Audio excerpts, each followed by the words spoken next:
आशा र आशंकाका बीचमा नयाँ सरकारको स्थायित्वमाथि प्रश्न। कोशी सरकारमा जान काङ्ग्रेसले राख्यो दुईवटा शर्त। आलो पालो समय निर्धारण, बजेट शुक्रबार सार्वजनिक गरिने।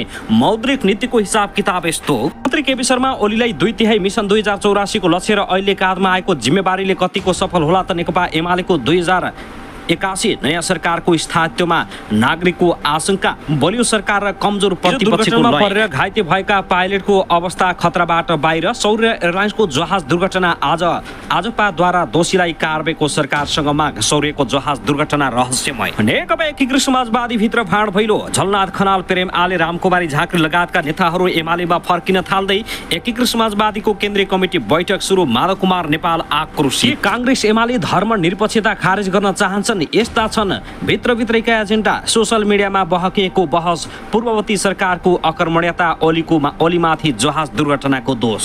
आरसी विधेयकबारे छलफल गर्न 3 दलका शीर्ष नेताहरूको छलफल सुरु। शेखर कोइरालाले देउबासँग मागे 11 मन्त्री कुन प्रदेशमा कति। आयोग जनाले उठीबास लगायो। महसुलले आन्दोलन गर्यो। आशा र आशंका बीच देउबा र ओलीको सरकार कतिबाट बाँचेका पाइलट भन्छन् उड्ने बित्तिकै विमान खस्यो, कन्ट्रोल गर्नै सकिएन। नेपालको विश्वव्यापी प्रचार भन्न थालियो। हवाई र स्थलगत मार्ग दुवै जोखिमपूर्ण। विश्वभरि नेपालको हवाई इतिहासमा 108 वटा दुर्घटना, 959 जनाले गुमाए ज्यान। के भन्छन् सौर्य एयरको जहाज दुर्घटनाका साक्षीहरू। लगातार तेस्रो वर्ष नेपालमा ठूलो विमान दुर्घटना। समस्याको जड कहाँनिर। एकीकृत समाजवादीमा पदाधिकारी र केन्द्रीय सदस्य छान्न सकस। स्वास्थ्य मन्त्रीले भेटे विमान दुर्घटनामा ज्यान गुमाएका परिवार भने सान्त्वना दिए। धोबी खोलाको बुद्धनगर बबरमहल जोड्ने पुलमा आवागमन बन्द। सडक नै नदीमा बेपत्ता भएको बस 2 हप्तासम्म पनि भेटिएन र 34 यात्रु कता गए। विमान दुर्घटनामा घाइते पाइलटको स्वास्थ्य अवस्था बुझेर बालोटार गए केपी शर्मा ओली। रौतहटको गरुडामा स्थानीयले गरे चक्काजाम। माधव कुमार नेपाल विरुद्ध आन्दोलन। अब हेर्नुहोस् पुरा समाचार। दर्शकबिन नमस्कार। युट्युब च्यानल नेपाली खबर मिडियामा तपाईहरूलाई हार्दिक स्वागत छ। यदि हाम्रो च्यानललाई अहिलेसम्म सब्स्क्राइब गर्नुभएको छैन भने सब्स्क्राइब गरी नजिक रहेको बेल आइकन दबाई हामीसँग जोडिनुहोला। दर्शकबिन सदा झैं आज पनि हामी तपाईहरुमा देशभरका विभिन्न समाचारका साथ उपस्थित भइसकेका छौं। यो भिडियोलाई अन्तिमसम्म हेर्नुहोला। साथै कहाँ देखेर देउनुछ के भन्न चाहनुहुन्छ तपाईको मनमा लागेको प्रतिक्रिया कमेन्ट बक्समा छोड्न नभुल्नुहोला। दर्शक महानुभाव के तपाई हाम्रो च्यानलमा नियमित श्रोता हुनुहुन्छ। यदि नियमित हुनुहुन्छ भने तल कमेन्ट बक्समा नियमित अथवा रेगुलर लेख्नुहोस्। नयाँ हुनुहुन्छ भने सब्स्क्राइब गर्न नभुल्नुहोस् ताकि नयाँ समाचारका साथ हामी तपाईहरुमा दैनिक रूपमा उपस्थित भइराख्नेछौँ। दर्शकबिन समाचारहरू सबै अत्यन्तै महत्त्वपूर्ण भएकाले भिडियोलाई अन्तिमसम्म हेर्नुहोला। दर्शकबिन आउनुहोस् आजको पहिलो खबरतर्फ लागौँ। नेपाली काङ्ग्रेस र नेकपा एमालेका बीचमा असार 17मा भएको 7 बुँदे सहमतिमा संविधान संशोधन गर्ने कुरा उल्लेख छ। सहमतिको बुँदा नम्बर 2 मा दलहरूले संविधान संशोधन गर्ने कुरा उल्लेख गरेका छन्। राष्ट्रिय सहमतिको सरकारले संविधान प्रारम्भ भए प्रस्ताव व्यासमा देखा परेको सबल र दुर्लभ पक्षको तथा जटिलताको समीक्षा गरी राजनीतिक स्थायित्वका लागि संविधानमा आवश्यक संशोधनलाई प्राथमिकता दिने बुँदा नम्बर 2 मा भनिएको छ। दलहरूले संविधान संशोधनको कुरा उल्लेख गरे पनि के कुरामा सम्बोधन हुन्छ भन्ने बारे भने सहमतिका बुँदामा बोलेका छैनन्। साथै दलहरूले सार्वजनिक रूपमा पनि संविधान संशोधनका विषयलाई प्रस्ताउन सकेका छैनन्, जसको कारण आम रूपमा संविधान संशोधनको भाषाप्रति अन्यल देखिएको छ। विशेष गरी प्रमुख प्रतिपक्षी दल नेकपा माओवादी केन्द्रले संविधान संशोधनको विषयलाई 2047 सालको संविधान उल्टाउने कदमको रूपमा व्याख्या गरेको छ। नेकपा माओवादी केन्द्रले परिवर्तनकारी एजेन्डालाई खोज्न खोजिए मुख दर्शक नबन्ने चेतावनी समेत दिएका छन्। तपाईहरूको इच्छा 2047 सालकै वरिपरि फर्किने होला भन्ने मलाई लाग्छ। संसदमा सम्बोधनका क्रममा माओवादी अध्यक्ष समेत रहेका प्रचण्डले चेतावनीको भाषामा भनेका छन्। संविधानको संशोधन जस्तो जटिल र संवेदनशील विषयमा खेलाँची नगर्न उनले धम्की दिएका छन्। यद्यपि नेपाली काङ्ग्रेस र नेकपा एमाले अहिलेको परिवर्तनलाई आफूले ल्याएको भन्दै परिवर्तन उल्टाउने दिशामा आफूहरू नजाने बताइसकेका छन्। संविधानको समीक्षा गर्ने के राम्रो पक्ष देखिएका छन्, के जटिलता देखिएका छन्, यसको मूल्याङ्कन गरेर आवश्यकता अनुसार संविधान र कानुनको परिमार्जन गर्न संशोधन गर्ने भनेको हो। संविधान संशोधनको सन्दर्भमा गृहमन्त्री समेत रहेका काङ्ग्रेस नेता रमेश लेखकले भनेका छन्। लेखकका अनुसार संविधान संशोधन अग्रगमनका लागि हो। उनले अगाडि भनेका छन् संविधान संशोधनको कुरा पञ्चगमन होइन, अग्रगमनका लागि संविधानलाई थप उन्नत बनाउनु गर्ने हो। दुई दलको संविधान संशोधन गर्ने सहमतिलाई क्षेत्रीयवादी पार्टीहरूसँगै राजावादी राप्रपाले पनि स्वागत गरेको छ। क्षेत्रीयवादीले समानुपातिक तथा समावेशी व्यवस्था नहट्ने विश्वास देखाएका छन् भने राजावादी राप्रपाले हिन्दू राष्ट्र कायम हुने विश्वास देखाएको छ। सत्तारूढ नेपाली काङ्ग्रेसभित्र हिन्दू राष्ट्रको एजेन्डा जबरजस्त देखिएको छ। 2080 फागुनमा भएको सहमतिपछि बैठकमा जसबारे घनीभूत छलफल भएको थियो। उक्त बैठकमा नेताहरूले समूह बनाएर मत सङ्कलन गरेका थिए, जहाँ बहुमत सदस्य हिन्दू राष्ट्र कायम गराउने पक्षमा देखिएका छन्। स्वयं पार्टी सभापति शेरबहादुर देउवा पनि यो विषयमा सकारात्मक छन्। उनले हिन्दू राष्ट्रको विषयमा छलफल गर्नुपर्ने बेला आएको कुरा सार्वजनिक रूपमै बताइसकेका छन्। यद्यपि संविधान संशोधनमा हिन्दू राष्ट्रको विषय पर्छ वा पर्दैन भन्ने विषयबारे काङ्ग्रेसका नेताहरू मुख खोलेका छैनन्। तथापि काङ्ग्रेस हिन्दू राष्ट्रको एजेन्डामा सकारात्मक छ। यता सत्ताको नेतृत्वकर्ता नेकपा एमाले भित्र पनि सो एजेन्डामा छलफल भएको पाइएको छ। 2078 असारमा भएको एमाले केन्द्रीय कमिटी बैठकमा संघीयता र धर्मनिरपेक्षताको समीक्षा गरौँ भन्ने प्रस्ताव गएको थियो। हाल प्रधानमन्त्रीको जिम्मेवारीमा समेत रहेका एमाले अध्यक्ष केपी शर्मा ओली निकट मानिने महेश बस्नेतले सो प्रस्ताव बैठकमा राखेका थिए। यद्यपि नेकपा एमाले सोबारे निर्णय लिएन। अहिले संविधान संशोधनको विषय कुरा चल्दै गर्दा काङ्ग्रेस र नेकपा एमाले दुवैतर्फ त्यसबारे बोलेका छैनन्। यद्यपि लय त्यसैतर्फ केन्द्रित रहेको राजनीतिक विश्लेषकहरूको बुझाइ छ। राजनीतिक विश्लेषक मुकुन्द आचार्य काङ्ग्रेस र नेकपा एमाले हिन्दू राष्ट्रको पक्षमा उभिने आधार तयार भएको दावी गरेका छन्। काङ्ग्रेसभित्र संस्थापन रूपमै छलफल भएको छ। एमालेभित्र पनि छिटपुट छलफल चलेको छ। धर्मनिरपेक्षताको एजेन्डा कसरी घुस्यो भन्ने प्रश्न दुवै दलभित्र आएको देखिन्छ। आचार्य भन्छन् अहिले मुलुक त्यतातर्फ जान सक्छ, किनकि दुवै दलको बहुमतपछि हिन्दू राष्ट्र बनाउनेतर्फ बलियो मत छ। क्षेत्रीय राजनीति पनि सो दिशामा अनुकूल देखिएको छ। दर्शकबिन त्यसगरी आउनुहोस् अब अर्को खबरतर्फ लागौँ। हिजो बुधबार बिहान सौर्य एयरलाइन्सको विमान दुर्घटना भयो। दुर्घटनामा 18 जना यात्रुले ज्यान गुमाए भने विमानमा पाइलट मनिष रत्न साकेभरी बाँच्न सफल भए। उनको घटनास्थलबाट उद्धार गरी काठमाडौँ मेडिकल कलेजमा उपचार भइराखेको छ। उनको अवस्था खतरामुक्त रहेको र बोल्न सक्ने अवस्थामा छन्। केएमसी अस्पतालकी मेडिकल डाइरेक्टर डा मीना थापाका अनुसार उनले कुरा गर्न थालेका छन्। यद्यपि उनीसँग कसैलाई पनि भेट्न दिएको छैन। पाइलट साकेको अस्पतालको न्युरो सर्जरी आइसियुमा राखेर उपचार भइराखेको छ। उपचाररत पाइलट साकेले अस्पतालका उच्च तहका अधिकारीसँग विमान दुर्घटनाबारे छोटकरीमा कुरा गरेका छन्। मेडिकल डाइरेक्टर थापाका अनुसार उनले विमान उडान भरेको केही छिनमै खसेको र नियन्त्रणमा लिन नसकेको बताएका छन्। 50-100 मिटर उडेपछि विमान खस्यो, कन्ट्रोल गर्न सकिन। दुर्घटनामा परेपछि श्वास फेर्न गाह्रो भएको थियो। साथीहरू कराइरहेको सुनेको थिए। पाइलटको भनाइ उद्धृत गर्दै अस्पताल स्रोतले भन्यो। पाइलट साकेले आजबाट खाना खान थालेका छन्। उनले झोलिलो खानेकुरा खान थालेको डाइरेक्टर थापाले जानकारी दिएका छन्। आज बिहानदेखि झोलिलो खानेकुराहरू खानु भएको छ। उनले भनिन् MRI को रिपोर्ट आएपछि आइसियुबाट बाहिर निकाल्ने बारे छलफल भइरहेको छ। सौर्य एयरलाइन्सको CRJ 709 MME विमान हिजो दुर्घटनाग्रस्त भएको थियो। साथै आउनुहोस् अब अर्को खबरतर्फ लागौँ। नेपालमा बुधबार भएको सौर्य एयरलाइन्सको विमान दुर्घटनाको संसारभर मिडियामा समाचार छाएको छ। बुधबार भएको सो दुर्घटनामा 18 जनाको मृत्यु भयो। अधिकांशमा समाचार र तथ्यपरक टिप्पणी आउनु अस्वाभाविक होइन। कतिपयमा नेपालको कमजोरी पनि औलाउँदै टिप्पणी गर्न थालिएको छ। यस खालका कमजोरी बारम्बार देखिएका कारण असुरक्षित हवाई उडानका कारण नेपाल आउने पर्यटकलाई समेत सशङ्कित बनाउन सक्ने अवस्था देखिएको छ, जसले समग्रमा नेपालको पर्यटनलाई नकारात्मक असर गर्न सक्छ। बुधबारको दुर्घटना त्रिभुवन अन्तर्राष्ट्रिय विमानस्थलबाट उड्न खोज्दै गर्दा भएको थियो। सो विमान सी चेकका लागि जान लागेकाले यात्रु लैजान नमिल्ने भए पनि लगिएको भनेर टिप्पणी भइरहेको छ। बुधबार दुर्घटनापछि नेपालमा सबैभन्दा बढी विमान दुर्घटना हुने गरेको तथ्याङ्क बेलायतको अनलाइन पत्रिका इन्डिपेन्डेन्टले उल्लेख गरेको छ।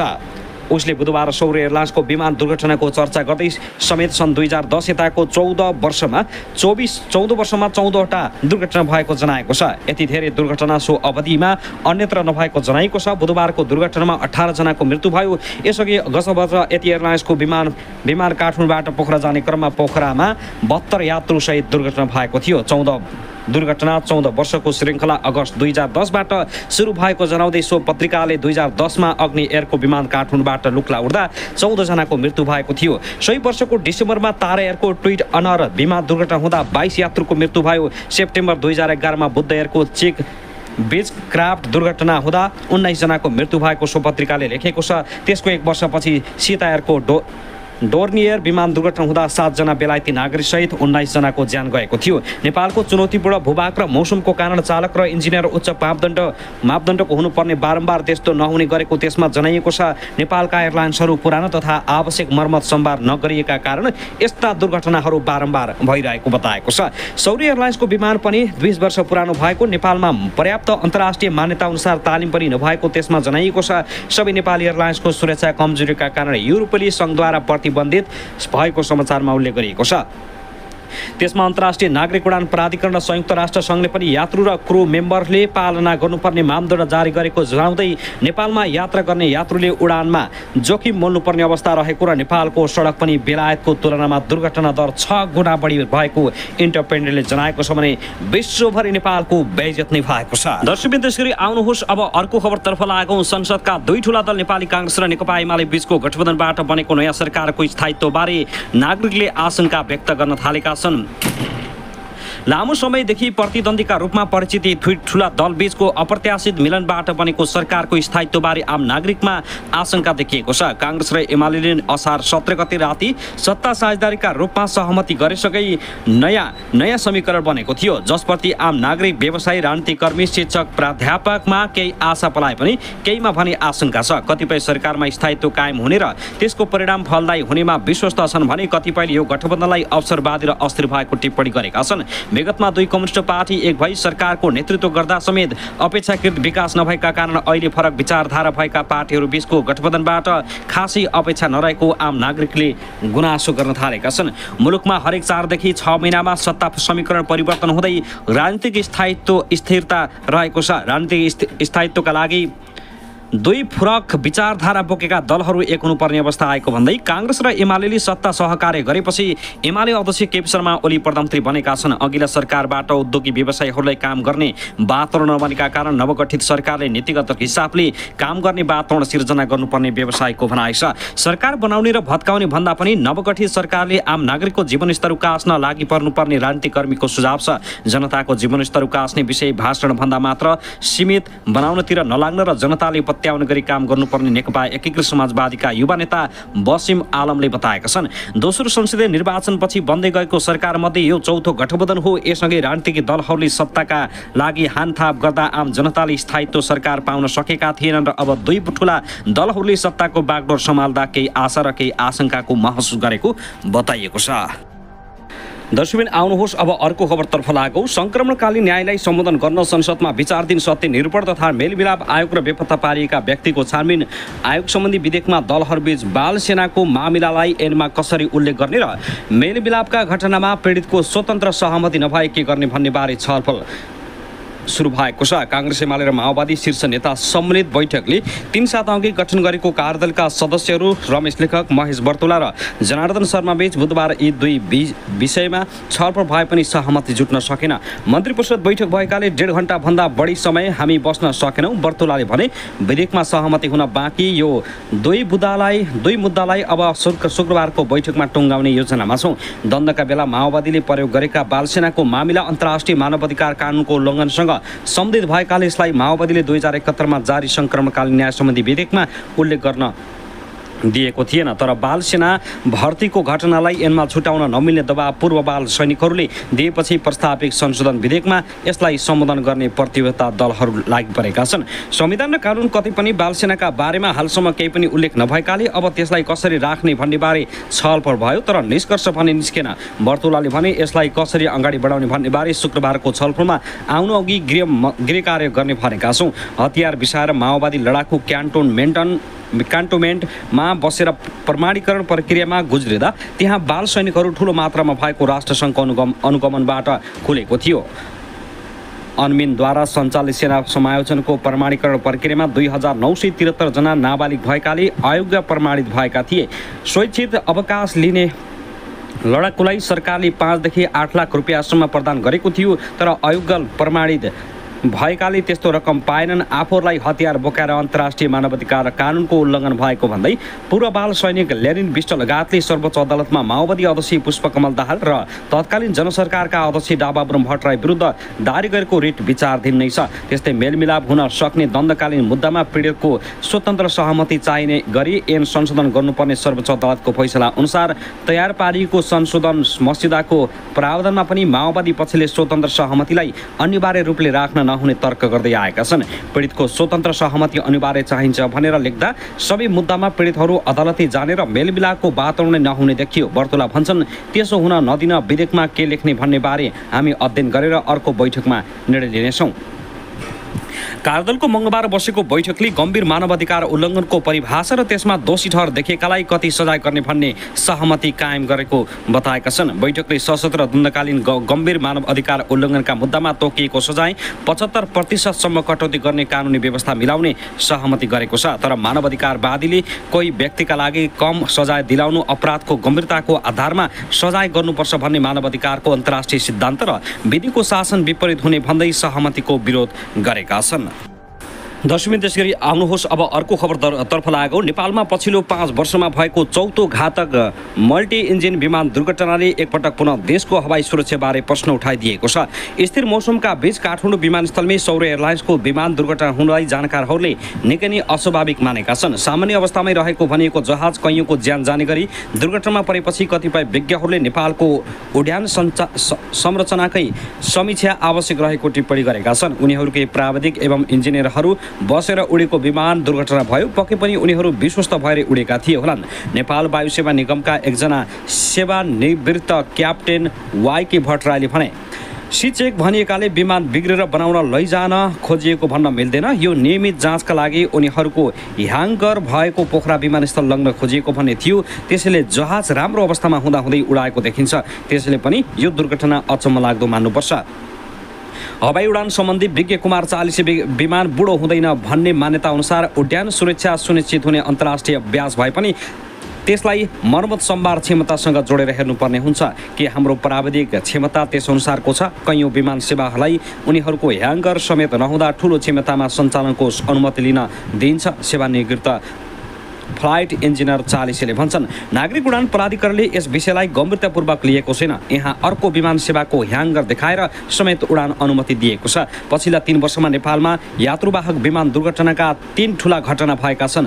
गत वर्ष सन् 2023 को जनवरीमा काठमाडौँबाट चालक दलका 4 र 68 यात्रुसहित उडेको यति एयरलाइन्सको TR-72 विमान पोखरा अन्तर्राष्ट्रिय विमानस्थल नजिकै दुर्घटनामा पर्दा सबै यात्रुको मृत्यु भएको थियो। त्यसअघि सन् 2022 मा पोखराबाट जोमसुमका लागि उडेको तारा एयरको यात्रुवाहक ट्विन अर 9NNB विमान दुर्घटनामा पर्दा 22 जनाको मृत्यु भएको थियो। सन् 2019 को अप्रिलमा लुक्लास्थित तेन्जिन हिलारी विमानस्थलमा समिट एयरको विमान धावन मार्गबाट चिप्लिएर मनाङ एयरको हेलिकप्टरमा ठोकिँदा कम्तीमा 3 जनाको मृत्यु भएको थियो। यो सहित सन् 2010 यता मात्रै नेपालमा 12 वटा घातक मल्टी इन्जिन विमान दुर्घटनामा परेका छन्।